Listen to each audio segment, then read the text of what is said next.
But Chapter P, Section 5b, we did simplifying on Friday. Today we're going to talk about multiplying and dividing. It's exactly the same thing as simplifying. What you're going to have to do, guys, in every single case, look at this. What does it say? What do you have to do first? Factor. We have to factor each piece of your fraction first. It's like 4 little factoring problems, and then you can cancel stuff out. When you're multiplying, you can cancel out anything, top and bottom, that is the same. Any parenthesis that is exactly the same, whether it's on top of each other or like top right, bottom left. You'll see what I mean by that in a second.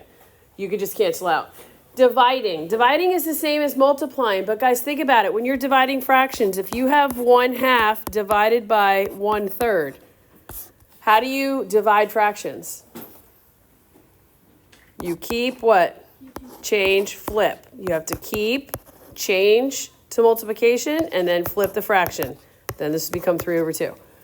If you guys forget that step when you have a division problem, then you're going to get all of those wrong because you have to flip first. So let's just go through. I think I have like 9 examples, not a big deal. All right, this is how you guys need to approach every problem. Here's number 1. First of all, look at the sign in the middle. What's the sign in the middle? Multiplication. So I don't have to worry about flipping or anything. I'm just going to leave it. So now I'm going to put parentheses around all 4 of my numerators and my denominators. I always start in the top left, then I go to the bottom left, then I go to bottom right, then I go top right. You want to factor. Is there anything that you can factor out of x minus 2? No, it just stays. What about the bottom left, x plus 3? No, it just stays. What about bottom right, x plus 4? No? So what about the top right? What can I change x squared minus 9 into? X minus 3 and x plus 3. Okay, once you have everything fully factored, any parenthesis that is in the numerator that is exactly the same as the denominator, you can cancel. Do you guys see any parenthesis that's exactly the same? The x plus 3. So this one on the top cancels with this one on the bottom. What do you have left over? X minus 2 times x minus 3. And then what's on the bottom? X plus 4. Leave it just like that, guys. Don't foil it back. We're trying to simplify. We're trying to make things as small as possible. So then don't go foiling because then you're not making it as small as possible. It also takes extra time, so don't do that. So it's literally all we're doing. We're just doing a whole bunch of factoring and then canceling out. All right, let's look at number 2. Again, we're going to do the exact same thing. Look in the middle first. What's in the middle? Multiplication, so I know I don't have to do anything. So I'm going to go ahead and put parentheses around everything, and I'm going to start in my top left. God bless you. What can I factor x squared minus 9 into? X plus 3, x minus 3. Good. So x plus 3, x minus 3. Bottom left, x plus 3. Can I take anything out? No. Bottom right, x minus 3. Can I take anything out? Nope. Top right, x plus 4. Can I take anything out? No. So now I look and I say, okay, is there a parenthesis on the bottom that's exactly the same as the top? Which ones? Okay, there's an x plus 3 on the top here that I can cancel with 1 on the bottom. What else? X minus 3 on the top that I can cancel with x minus 3 on the bottom. So what is the only thing you're left with? X plus 4. Guys, what would happen if the x plus 4 was in the bottom and everything in the top canceled? What would be left in the top? A 1. Yes, it'd be 1 over. So make sure you remember that. But this is actually, this isn't that bad.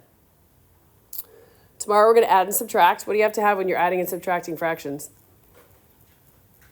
A common what? Common denominator. Those are a little bit harder. We'll do that. All right, look in the middle. What's in the middle?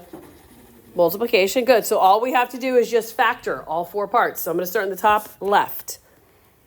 I'm multiplying a times c, 2 times negative 6. What are the factors of negative 12, guys? That multiply to give me negative 12, but add to give me a 1. Multiply to give me negative 12, add to give me a 1.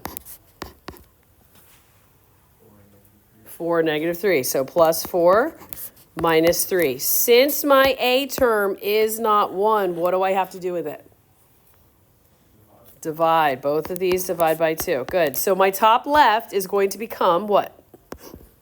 X plus 2. Perfect. And 2x minus 3. We're going to have to remember how to factor, guys. So now I'm going to go to the bottom left. A times c. 1 times negative 5 is negative 5. What are the factors of negative 5 that multiply to give me a negative 5 but add to give me a positive 4? Good. X plus 5 and x minus 1. Now, since my a term was 1, do I have to divide either of those factors by anything? Nope. All right. So now let's go to the bottom. Here, I have 2 terms. Do they have anything in common? They're GCF. 2x. All right. If I take out a 2x, what am I left with? 2x minus 3. Okay, good. And then my top right. What can I take out first? X. If I take out an x, I'm left with x squared minus 3x plus 2. All right, I can factor that more. Are there factors of 2 that multiply to give me 2 but add to give me a negative 3? Okay. So you have an x on the outside, and then you're going to have x minus 2 and x minus 1, right? Negative 2 times negative 1 is positive 2, and negative 2 plus negative 1 is negative 3.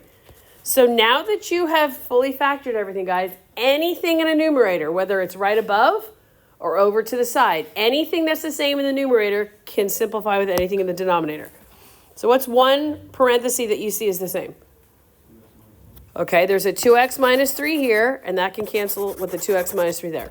What else? Okay, there's an x minus 1 here. That can cancel with an x minus 1 there. Good. You guys see anything else that could possibly cancel? Yep. This x here can cancel with this x here. It's not attached to anything with a plus or minus sign. So now anything that you have left over, you just rewrite in the numerator. What do you have left in your numerator? X plus 2 times x minus 2. Good. And then what do you have in the denominator? You have a 2 and an x plus 5. That's it. It's a whole bunch of factoring. These take a little bit of time, but it's just a whole bunch of factoring. Let's look at number 4. Look in the middle. What kind of a problem is this? Multiplication, good. So now let's look at each numerator and denominator. Can I factor anything out of anything? Can you guys factor anything? Or is it already fully factored? It's already fully factored. All right, so then what can we cancel? Do you see a parenthesis in the top and the bottom that's exactly the same? X minus 1, good. And then do you see any numbers that can simplify? Yeah, 5 goes into 5 how many times? Once. 5 goes into 25 how many times? 5. So what are you left with in your numerator?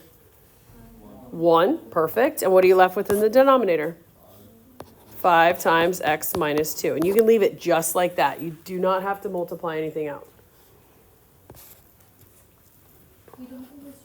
Nope, just leave it. All right, look in the middle. Look in the middle, look in the middle, look in the middle. What do you have? Multiplication, right? So we're just going to factor all 4 pieces. Look at the top left. Are there factors, guys, of negative 6 that multiply to give you a negative 6 but add to give you a negative 1? Multiply to give you negative 6 but add to give you negative 1. What kind of 3? What kind of 2? Minus 3 plus 2. Perfect. Okay. Bottom left. Are there factors of 9 that multiply to give you 9 but add to give you 6? 3 and 3. What kind of 3s? Plus plus. Good. Bottom right. What is x squared minus 4 going to break down into? X minus 2 and x plus 2. Perfect. And then can I do anything with x plus 3? Nope, just stays as x plus 3. So now that you have every piece fully factored, we just cancel anything that in the numerator, that's exactly the same as anything in the denominator. So what can I cancel? Okay, I see an x plus 2 in my numerator, and I have 1 down here in my denominator. What else? X plus 3 up here with 1 here. Good. Anything else? Nope. Okay, so what do you have left in your numerator? X minus 3, perfect. And then what do you have in your denominator? X plus 3, x minus 2, perfect. All right, here's where you guys really have to pay attention. What do you notice about number 6? It's a division problem. The absolute first thing you need to do is you need to keep the first fraction the same. You need to change this to multiplication, and you have to flip the second fraction. So this becomes x cubed plus 8 over x squared plus 2x plus 4. You have to do that, guys. If you don't, then you're not going to get the problem right. You absolutely have to do that. And now it's just a multiplication problem, so we're going to have to go ahead and simplify all 4 pieces. All right, look at your top left. I have x cubed minus 8. Hopefully, some of you are like, wait a second, that's a special something. Is that the difference of squares? No, is it the difference of cubes? Yes. What's my a term here? X. What's my b term? 2. So my first parenthesis is going to have the same sign. So what do I write? X minus 2. My second parenthesis is going to start off with your a term squared. So I say x squared, opposite sign, plus a times b, 2x, and then you square the last term. What's 2 squared? Okay. Bottom left, what can I factor x squared minus 4 into? Difference of squares, what is it? X minus 2 and x plus 2, good. All right, bottom right. Are there factors, guys, of 4 that multiply to give you 4, but add to give you 2?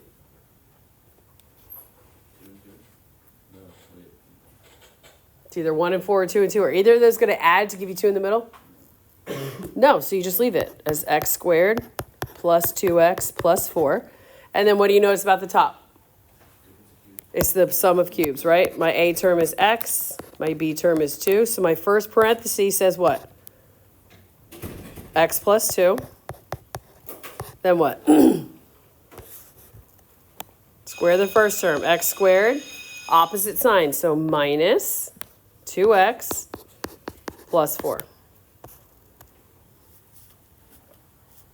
So let's, anything that is exactly the same on top and bottom, let's cancel out. Do you guys see anything on the top and bottom that is exactly the same? X squared plus 2x plus 4. Look at this big old thing. X squared plus 2x plus 4 on the top is the same as this one on the bottom. What else? There's an x minus 2 on top here with 1 on the bottom here. And there's an x plus 2 here with an x plus 2 here.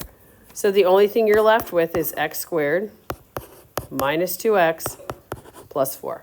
And you have to check to see if this factors. Are there factors of positive 4 that are going to multiply to give you positive 4 but add to give you a negative 2? It's either 1 and 4 or 2 and 2. Is there some way you can multiply to get a positive 4 but add to get a negative 2? There is not, so that is your simplified answer. We're going to factor a lot. Let's look at the last few examples. All right, what kind of a problem do I have here? What kind of a problem do you guys start off with, number 7? It is division, so I have to keep, change, and I'm going to flip. Are you guys okay with me just changing, making this a 2 here and crossing this one out? So I have to rewrite the whole thing. I did keep, change, flip. I just don't want to write out the whole thing. So let's factor top left. What do you have in the top left there? Difference of what?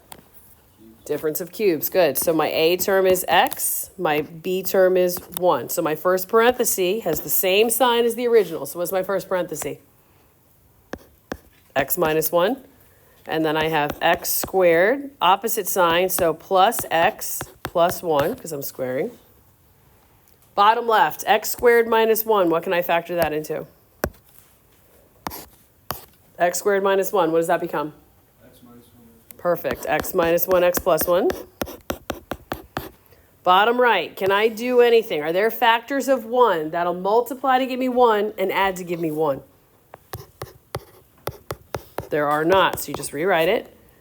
And on the top, are there factors of 1 that multiply to give me 1 but add to give me 2? 1 and 1, yep. So x plus 1 and x plus 1. Now, anything that is exactly the same on the top and the bottom, we can cancel. So what can I cross out?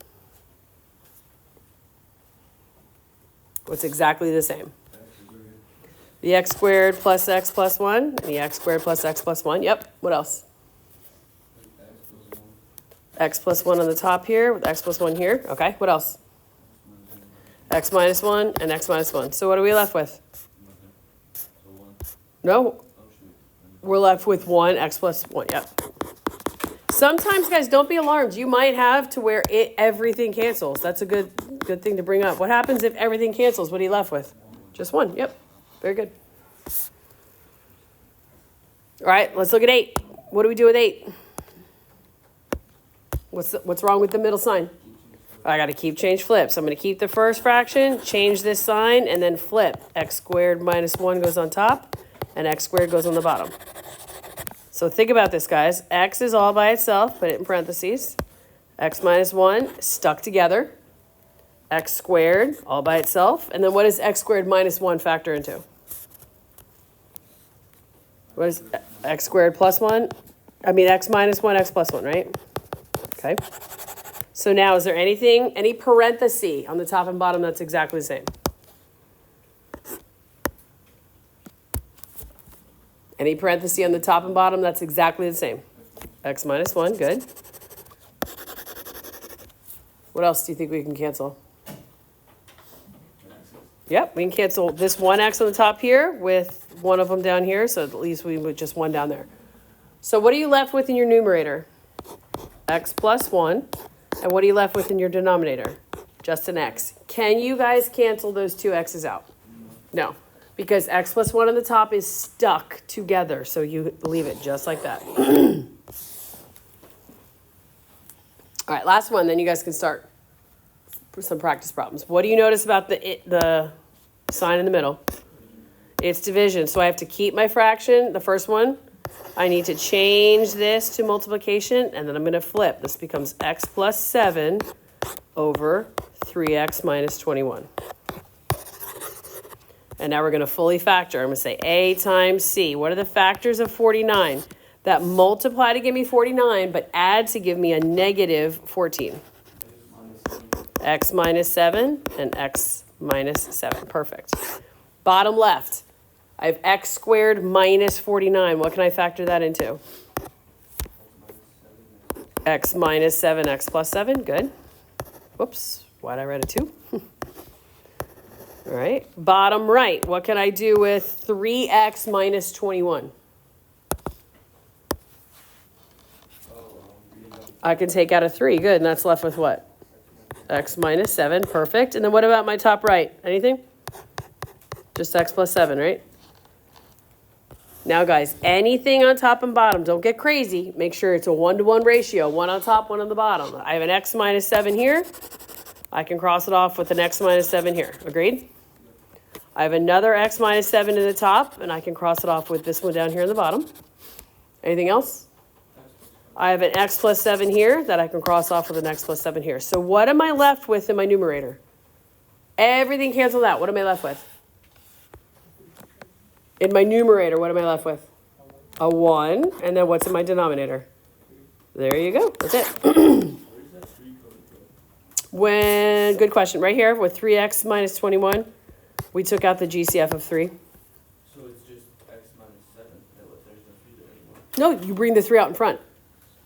It doesn't leave us. That's okay. It doesn't leave us. It just moves to a different location. All right, so you guys now you have 2 homework assignments. They're not both due tomorrow. There's only one due tomorrow. It's the simplifying. But simplifying and multiplying and dividing go hand in hand. That's why I kind of coupled them together. And then we're going to start adding and subtracting tomorrow. We're going to work a couple days on adding and subtracting. Then we will review on Thursday and take our quiz on Friday.